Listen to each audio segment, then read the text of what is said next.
Hello दोस्तों, स्वामी विवेकानंद जो श्री रामकृष्ण परमहंस के शिष्य थे, उनके एक विशेष गुण की कहानी मैं आपको सुनाने जा रही हूँ। जब स्वामी विवेकानंद मेरठ आए तो उनकी मुलाकात उनके गुरु भाइयों से हुई। इन सब लोगों ने मिलकर सोचा कि हम सारे गुरु भाई एक जगह रहेंगे। स्वामी जी को पढ़ने का बहुत शौक था, इसलिए एक गुरु भाई उनके लिए लाइब्रेरी से किताबें ले आता और दूसरे दिन लौटाकर दूसरी किताबें लाता। किताबें इतनी मोटी मोटी थीं कि लाइब्रेरियन को विश्वास नहीं होता था कि ये पूरी पढ़ी गई या नहीं।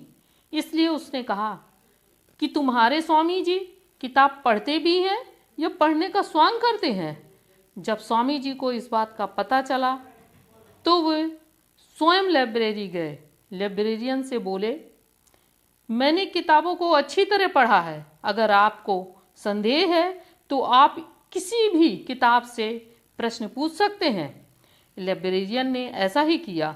स्वामी जी ने सब प्रश्नों का उपयुक्त उत्तर दिया।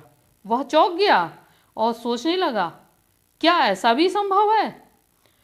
इसी घटना पर आधारित स्वामी जी की एक रोचक घटना और भी है जो मैं आपको बताती हूँ। एक बार स्वामी जी मठ में थे।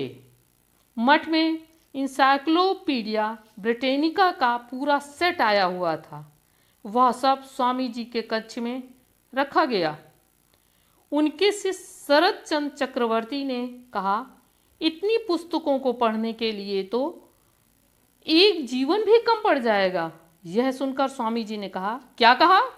इन 10 पुस्तकों से इच्छा अनुसार मुझसे प्रश्न करो और उन सब का उत्तर मैं दूंगा। शिष्य जानते नहीं थे कि इस बीच स्वामी जी ने पुस्तक के 10 खंड पढ़कर समाप्त कर दिए हैं। इस समय 11वां खंड पढ़ रहे हैं। स्वामी जी के कथनानुसार परीक्षा लेकर वे आश्चर्यचकित रह गए। स्वामी जी ने उनके सभी प्रश्नों का उत्तर ही नहीं दिया, अपितु अनेक बार इंसाइक्लोपीडिया की भाषा तक को हूबहू दोहरा कर दिखा दिया। लोगों ने कहा कि ऐसा कैसे है? तो शिष्यों ने पूछा, ऐसे कैसे? तो स्वामी जी ने समझाकर कहा, मैं तुम्हें एक छोटा सा उदाहरण बताता हूँ। जैसे एक छोटा लड़का जब पढ़ना सीखता है तब वह एक एक अक्षर को 2-3 बार उच्चारण कर शब्दों को पढ़ सकता है।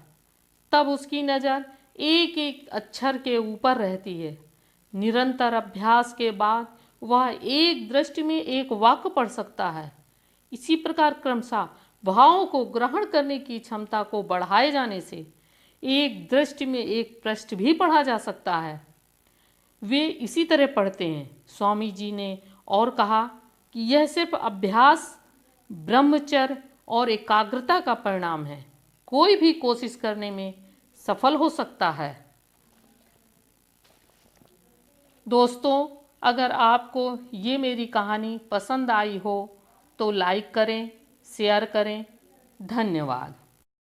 और हाँ, कृपया सब्सक्राइब करें, बेल आइकन को दबाना मत भूलें ताकि आप रोज़ाना एक नई ज्ञानवर्धक कहानी सुन सकें।